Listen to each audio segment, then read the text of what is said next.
is Jamie with Bar. This is the first video in our series on how to optimize the point of sale programming at your bar in order to make more money.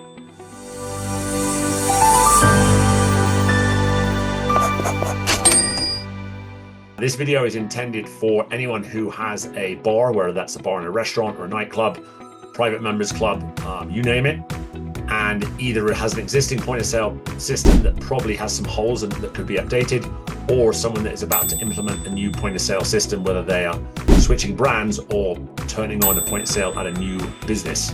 What we're going to cover here is just describing the problem, going into some details and giving specific examples, and then we're going to walk through a process to fix the problems, describe some ways you might implement it, and then talk about follow-up in terms of keeping the beautifully reprogrammed point of sale up to date as you change things up. So, quick word of note, Bar has been a professional inventory service for over 15 years. We've done more than 50,000 bar inventory audits, and we integrate with more than 40 point of sale systems.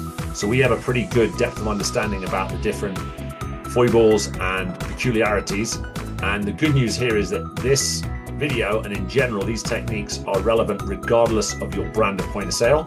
And as always, we believe it's more important how you program your point of sale and how you keep up to date with that than the specific brand of point of sale you use. So whether you're using Toast, Spot On, Lightspeed, Clover, Square, or anyone else, this will be relevant content for you.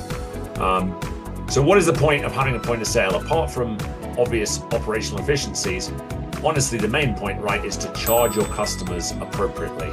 I would actually argue there's three specific things you need your point of sale programming to do. The first one is to ensure that your bartenders know what drinks to make, and happily that is normally handled pretty well.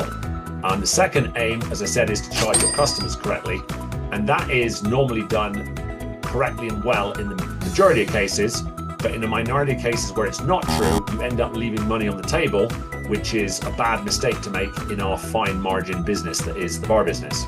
And then the third aim for your point of sale programming is to provide a precise record of what you sold. The reason that is important is, for anyone that knows Bar, you know that we are all about a down to the serving approach to inventory. What we mean by that is when we do inventory, we don't just calculate liquor cost, but we look for every product at the bar. We see how many servings were sold, and then we match it up against what was poured in real life by the bartenders. The reason we go to that level of detail is that we've learned that most bars are actually pouring about 15% more than what they actually sell. And so if we can measure that on a recurring basis, it gives us the opportunity to fix that problem and run a more profitable business.